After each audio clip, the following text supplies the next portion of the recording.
Welcome, y'all. It's Wes with DIY Food Plot Pro. Thanks so much for joining us. On today's episode, we're going to talk about whether we can use feed corn to plant our corn food plots. A lot of folks are tempted to go this route. Feed corn is much cheaper than seed corn. If you're not in a farm area, it's much easier to get feed corn than it is to get hybrid corn, and you may only need a small amount. With corn seed, we're not looking at a tremendous amount of seeds per acre. We're only talking 24 to maybe 32,000 seeds per acre, where there's 80,000 kernels in a bag. So a lot of folks want to try to use feed corn to plant their food plots with. Today, we're going to go over whether we should be doing that or whether we should not be doing that. My name is Wes. I run the channel DIY Food Plot Pro. I've got a Bachelor of Science in Agronomy. I farm for a living, and I have an 1,800 acre whitetail deer hunting outfitter in Western Kentucky where we cannot bait. So we rely heavily on food plots to feed the whitetails that we hunt here. Feed corn is widely available. We can get it pretty much anywhere. It's fairly cheap, $8 to $10 a bag. Seed corn, on the other hand, can be difficult to get. There's a lot of choices to pick from. It's kind of complicated. There's different hybrids for different regions of the United States with different herbicide tolerances. There's a lot of different things that go into picking a hybrid on your farm that really make this process kind of complicated. And I'm going to have some follow-up videos that's really going to dive into picking the correct hybrid on your farm and making that really easy for you to do. But on this episode, we're mainly just going to talk about using that feed corn to plant a standing corn food plot. A hybrid is what you're looking to buy. That is what you're going to buy from a seed corn company. Now, what does a hybrid mean? They take plant A and plant B and they breed it back into itself for multiple generations. And then they cross those. You have a hybrid as generation 1. We get a lot of advantages from that hybrid. One thing we get is something called hybrid vigor. And what that is that makes that plant have really vigorous growth, really come out of the ground good, growing fast. Also, what we get when we combine those two plants that have been bred back into themselves is we get the best from both plants. So this plant may be really good at standing up. This plant may be really good at fighting drought. All of a sudden we combine these two and we have a plant that's going to stand good and it's going to fight off a drought really well. And that's just one example. There's many different examples that crop breeders use to breed these genetics into it. A bag of feed corn, anywhere from $6, $8, $10 for a 50-pound bag. A bag of seed corn, of hybrid seed corn, is going to be anywhere from $250 to over $300 a bag. There is definitely a high dollar amount of difference between the two. So for a lot of folks, they see that and they say, oh man, that's a lot of money saved right there. I only need 1 acre, so I'm only needing 28,000 seeds.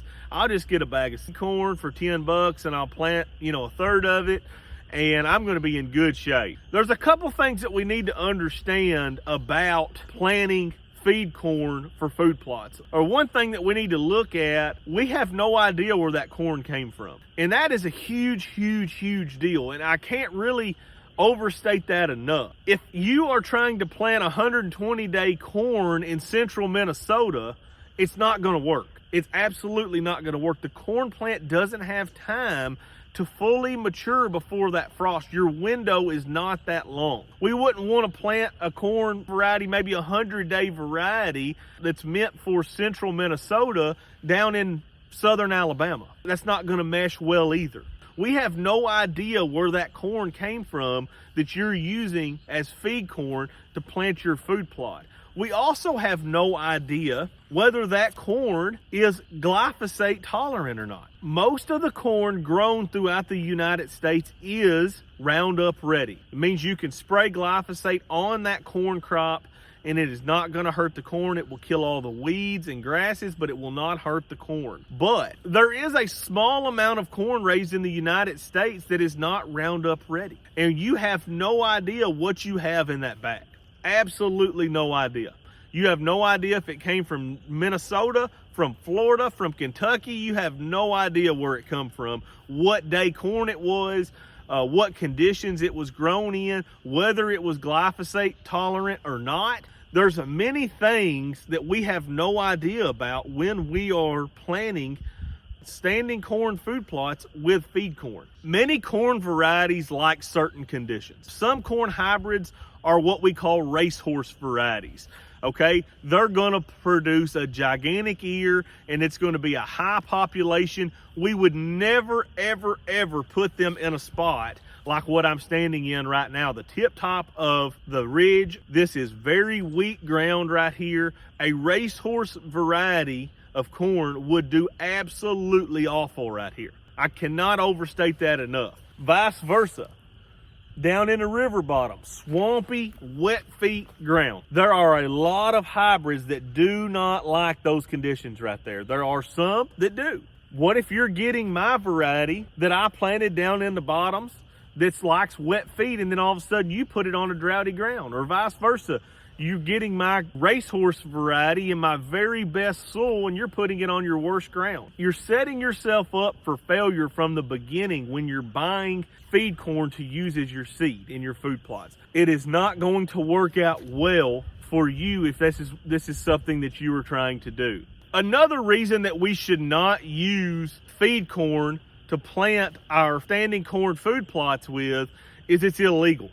These companies have patents on these varieties. They do this because they spend millions of dollars researching and developing new varieties that will yield better, that will make more corn, make more grain, have, you know, some of them may have higher oil content, higher fat content, all these other deals, whatever they're breeding for, maybe a Roundup resistant. You know, glyphosate is not something that was actually in the plant. That's something that was bred in to that corn plant to make it resistant. They patent these varieties. It is illegal for you to take Roundup resistant corn seed that you bought last year and to shell a bunch off and to dry it and then all of a sudden to plant it again this year. Folks are going to disagree with me, but this is cut and dry simple. We sign an agreement every year saying we will not save any seed.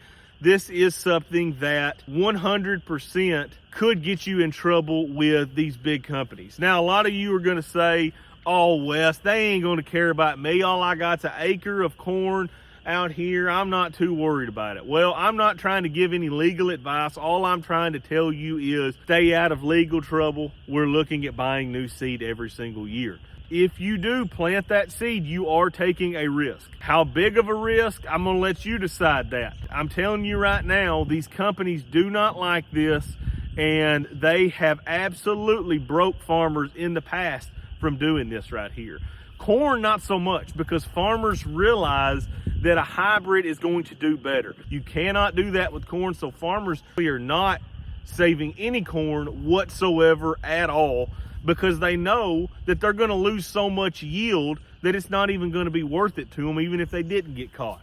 I'm going to have some folks, I guarantee it, comment on this video and say, Wes, now you're wrong. I planted this corn and it did just fine. I can guarantee you, if I had a hybrid here and then you had your corn here, even if it was the right day and it was the right herbicide traits in it and everything was the same, that's a huge ifs, by the way, but if it was all the same, I guarantee you my hybrid corn is going to make more than your other corn is.